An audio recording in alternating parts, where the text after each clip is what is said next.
There's a lot of anecdotal advice around on improving your marriage. But if you want something you can really use that will actually make a difference and reignite your marriage, check out the link in the description below. The question, how can I be a better wife with no experience? Answer by Janice Collins. I'm on my second marriage, both times great. Learned so much the first time around. Made some mistakes that required a course correction. Assuming you married a decent man, remember why you married him. If you liked him because he was fun and happy-go-lucky, don't expect him to change and be serious and ultra-responsible. It's not fair to expect him to change into another person. Concentrate on what you like about him. You each have your strengths and weaknesses. Don't nag. I know it's frustrating you ask him to do something over and over. If he says he will do the dishes, let him do it. Don't get on his case about when or how he does it. What are you now? His mommy? If you cannot get things done, try hiring someone to help you. He'd never cut the grass, so I paid for it. No more hassle. But I should have to drop shit from your vocabulary. Sometimes, though, if I let him know I was going to get estimates to get something done, it would suddenly be something he took charge of and got it done. Yes, I had all the day-to-day responsibility for some things, but he went under the house in the muck when the toilet pipe burst. Not me. Pick your battles. What's really worth one of those long discussions? Think, do I want to be right or do I want to be happy? So many things are trivial in hindsight. Be honest with each other. If something is bothering you, calm down and discuss it. So many times we look for hidden meanings in what someone says. Maybe he just forgot or misspoke. Assume he loves you. Trust a little and don't get your feelings hurt all the time. Don't lose your sense of humor. Try to be thoughtful and let him know you appreciate him. I was so much more thoughtful than my first husband. My present husband is much more thoughtful than I am. He's not your girlfriend. Men don't always look like they're listening, and most of them don't chit-chat like we do. Too much talk and they start zoning out. When men do something with a friend, they actually do something or go someplace. If your husband asks you if you want to go to the hardware store with him or the pick-a-part, it's because that's what he would do with a friend. When I realized that, I was honored every time he asked me. Men are solution-oriented.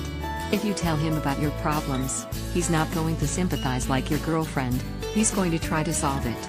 Then you'll say he doesn't care about your feelings and he will be befuddled because he just showed how he cares by listening and coming up with an answer. Don't expect him to make you happy. If you waited all these years for Prince Charming to make you complete and now you wonder why you're still not happy, you're asking too much from the poor man. Do things that enrich your life and end the lives of those around you, and the byproduct will probably be happiness. That's all I can think of off the top of my head.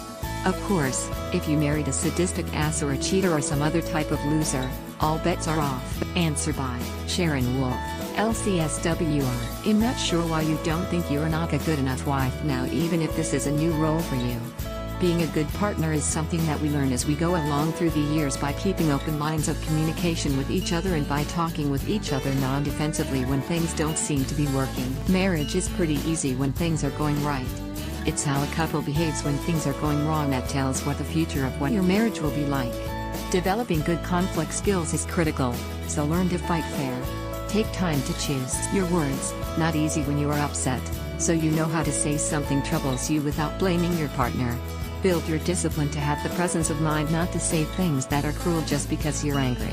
Anger is okay, cruelty is not. Remember to say thank you and to acknowledge moments of thoughtfulness and kindness because it reinforces good relationship habits. Nobody likes to be taken for granted. When I wrote my first book on marriage, I asked happy couples who had been married more than 30 years if they would share the secrets of what worked. I also watched and observed anything I could get my hands on that illuminated the relationships. I remember one couple that had been married for 50 years. The wife was asked for her secret, and she answered, "Don't scratch the gnat bites." Lastly, do what you can to hang out with other happy enough couples. Marriages are not helped by hanging out with couples who treat each other badly. It might seem so in the short run, because you are glad you are not them, but, in the long run, we learn more by watching what can go right rather than watching what can go wrong. Answer by Winifred Riley. Every one of us is, at the beginning of marriage, a wife with no experience. Marriage is a learn-on-the-job endeavor. I've been married nearly 39 years. I know a lot more now than when I started. Here are what I consider to be the basics. Be as generous as possible without overriding your own best interest. In other words, Say yes as much as possible and say no when it's important to say no. Speak with kindness and respect. Find ways to talk about your concerns without blaming or criticizing. Don't freak out when you hit some bumps in the road. Here are links to a couple of my favorite marriage advice for newlyweds blog posts. 7 marriage truths I wish I'd known as a newlywed. 36 things I know after 36 years of marriage. Wishing you the best, Winifred.